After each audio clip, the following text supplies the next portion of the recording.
Hello, so today we are going to see the next part of input output formatting, or how to display output or how to take input from the keyboard. So some part is remaining related to the typecasting, that is, whatever you enter as an input function convert it into a string. If you enter an integer value, still input function will convert into string. You need to explicitly convert it into an integer in your code using typecasting. So today we are going to see that is the what exactly typecasting means, or we are going to see the example of typecasting. So simply what we have done, we have accept the num and we have declared the num and input data by using this input enter number, and we want to print this num. Next one is name one input. We have accept name from user and we want to print this name. All these are the things that we have done here, but printing type of input value. So what we have done here, before this means we are converting these obviously whatever we have input here, this will be obviously what it will be a string, but here we have inputted the number. So what this type will going to do, type will going to convert it into string. So for that what you have to do is that type num. So when you are going to write like this, means print comma type num, these things, automatically what it will going to do, type of number, that is class string, type of name, that is class string. So this is the simple conversion of number to character. Next thing that we are going to see is the raw input. What exactly raw input means?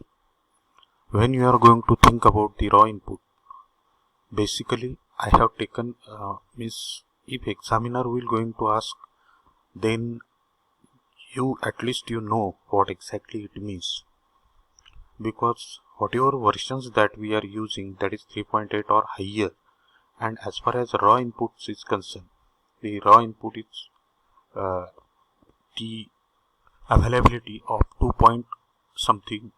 So as we are using the version 3.0, it will be not of use, or even if you can use, but it will be no one will going to use.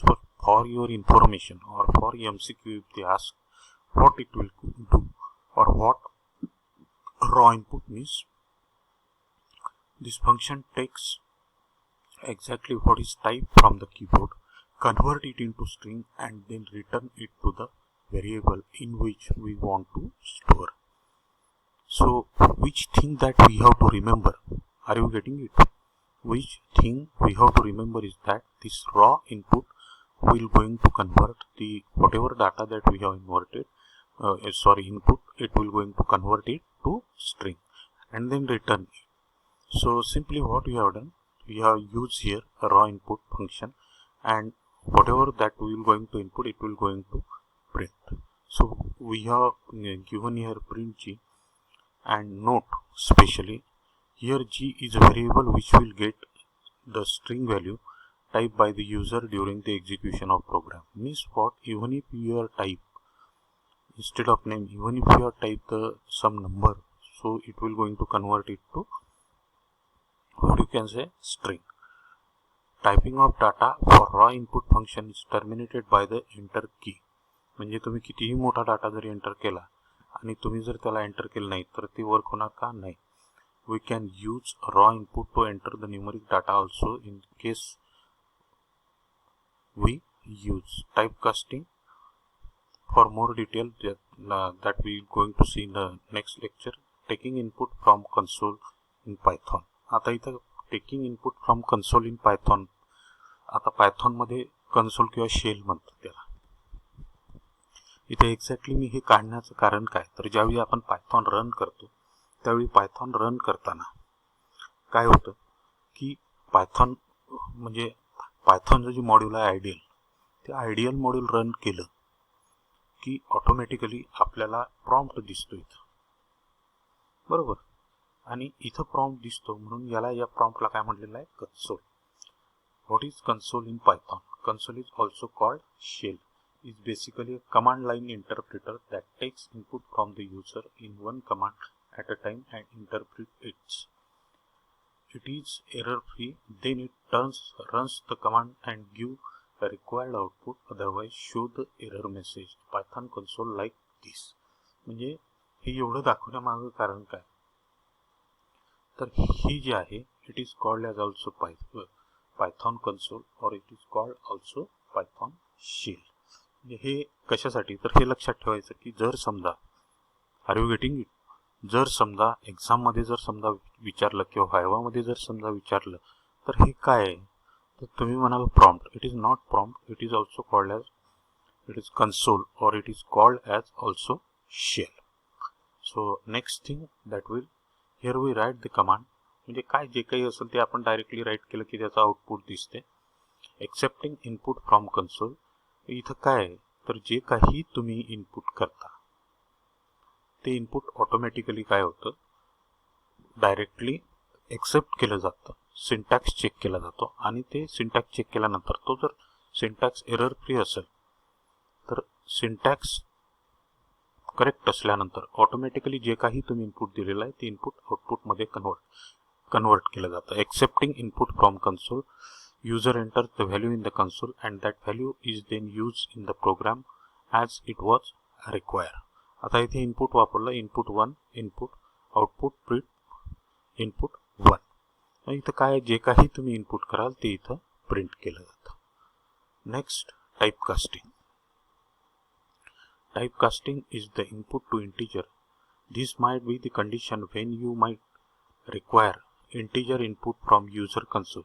The following code takes two inputs, integer / float, from the console and typecast them into integer. Then it prints sum. आता इथे typecasting म्हणजे काय, तुम्ही इथं integer input केलं काय आणि तुम्ही इथं फ्लोट जरी इनपुट केला तरीही लक्षात, इथं तुम्ही इंटिजर इनपुट केलं काय किंवा फ्लोट इनपुट केलं काय, दोन्ही केसमध्ये काय होतं इथं, तर इथं इनपुट केल्यानंतर num1 int, num2 int, म्हणजे ज्यावेळी याला प्रोसेसिंग करणार तुम्ही त्यावेळी प्रोसेसिंग केल्यानंतर automatically, are you getting it, after the processing what it will going to do, it will going to automatically convert it to integer. Like this same typecasting to float. आता इथं सुद्धा काय केलेलं आहे, num1 फ्लोटमध्ये घेतलेला आहे, num2 फ्लोटमध्ये घेतलेला आहे आणि याचं सम जे आहे ते प्रिंट करताना num1 प्लस num2. आता इथं दोन्ही ठिकाणी तुम्ही बघा, इथं इंटिजर घेतला, इथं इंटिजर लिहिलं की ऑटोमॅटिकली तुम्ही फ्लोट जरी लिहिला तरी ऑटोमॅटिकली काय होणार, तो इंटिजरमध्ये कन्वर्ट करणार. इथं जर समजा तुम्ही फ्लोट जरी घेतला, बरोबर, फ्लोट तर इथं ऑलरेडी आहेच, पण जर समजा तुम्ही फ्लोटच्या ऐवजी डायरेक्ट इंटिजर जरी इनपुट केला विदाउट डेसिमल पॉईंट, तर इथं विदाउट डेसिमल पॉईंट इनपुट केल्यानंतर ऑटोमॅटिकली याला काय होणार, हे इथं इनपुट केल्यानंतर हा ऑटोमॅटिकली कशात कन्वर्ट करणार, याला फ्लोटमध्ये. म्हणजे जर समजा आपण इथं मी तुम्हाला दाखवणार आहे की रन केल्यानंतर काय होतं. इथं जर समजा मी 15 आणि इथं 20 केलं तर बेरीज किती येणार, 35. पण इथं 35 यायच्या ऐवजी इथं बेरीज काय येणार, 35.0. So this will be the role the typecasting into string. तर इथे ज्यावेळी आपण str लिहू, all kinds of input can be converted to string type, whether they are float or integer. We make use of keyboard or string for typecasting. इथे काय करतो आपण, string equal to str input output आणि print string. तर इथं काय होणार, जे काही तुम्ही इनपुट केलं, आता इनपुट करताना प्रत्येक वेळी काय तुम्ही काही नंबरच करणार की इंटिजर करणार, स्पेशल कॅरेक्टर करणार, अल्फाबेट्स करणार, जे काही तुम्ही इनपुट करणार, it will get converted to string and it will going to print. So next thing taking multiple input from the user in Python. आता ज्यावेळी आपण बरेच वेळा असं असतं की आपल्याला प्रत्येक वेळी 2 व्हेरिएबल डिक्लेअर करायचे, परत 2 व्हेरिएबलसाठी आपल्याला काय करावं लागतं, तर 2 व्हेरिएबलसाठी 2 स्टेटमेंट लिहायची.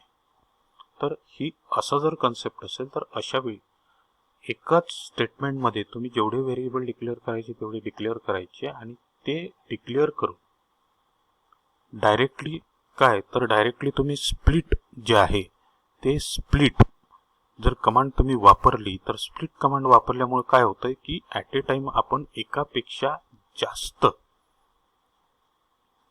काय करू शकतो, एकापेक्षा जास्त नंबर्स किंवा जे काही असेल ते इनपुट करू शकतो.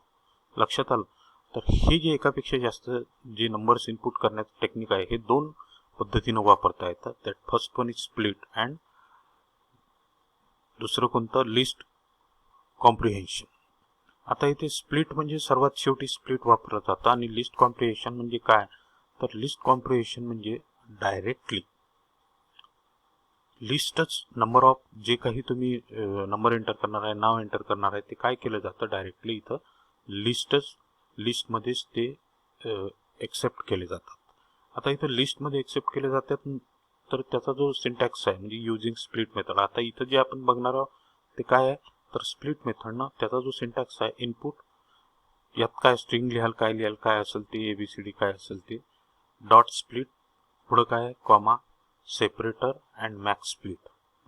तर इथं इन जनरल आपण काय लिहित असतो, तर आपण इथं लिहितो स्प्लिट लिहिलं की ऑटोमॅटिकली बाय डिफॉल्ट याचं जे असतं means this function help in getting multiple input from the user, it breaks the given input by the specified separator. म्हणजे जर सेपरेटर कॉमा दिला तर if the separator is not provided then any white spaces in a separator generally use a split method to split the Python string but one can use it for taking multiple inputs.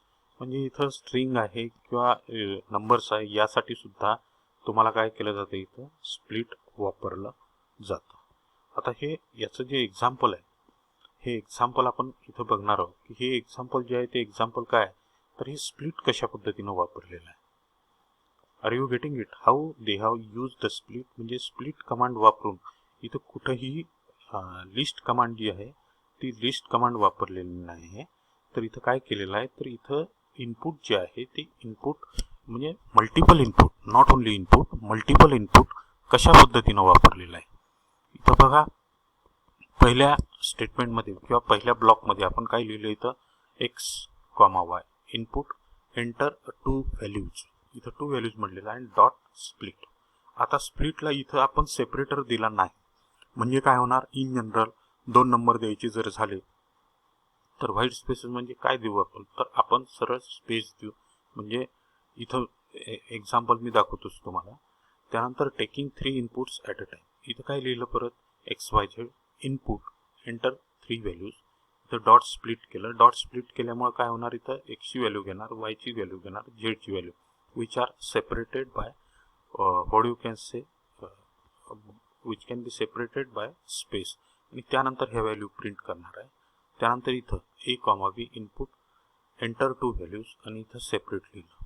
आणि त्यानंतर आपण इथं automatically 2 value लिहिल्या. पण print करताना आपण काय लिहिलं होतं, फॉर्मॅटिंग ऑप्शन आपण शिकलेलो आहे. कोणते कोणते फॉर्मॅटिंग, F कॅपिटल F आणि त्यानंतर फॉर्मॅट ब्रेसेस. आता इथं काय केलं, डॉट फॉर्मॅट दिलं, A कॉमा B दिलं, बरोबर. आता हे A कॉमा B दिलं आणि त्यानंतर आपण इथं प्रिंट लिहिलं. काय होणार, इथं जे होणार हे तुम्हाला मी पुढे एक्झाम्पलमध्ये दाखवतो. X list map input multiple values split आणि इथं प्रिंट लिस्ट ऑफ स्टुडंट्स. आता इथं बघा काय केलेलं आहे, हे जे लिस्ट आहे हे लिस्टचा ऑप्शन दुसरा आहे कारण की लिस्टमध्ये वेगळ्या पद्धतीनं प्रिंट केलं जातं. पहिलं इथं 2 नंबर इनपुट करून घेतले, कशासाठी, याच्यासाठी पहिला नंबर दुसरा नंबर. इथं 3 नंबर इनपुट करून घेतले, हे कशासाठी, इनपुट 3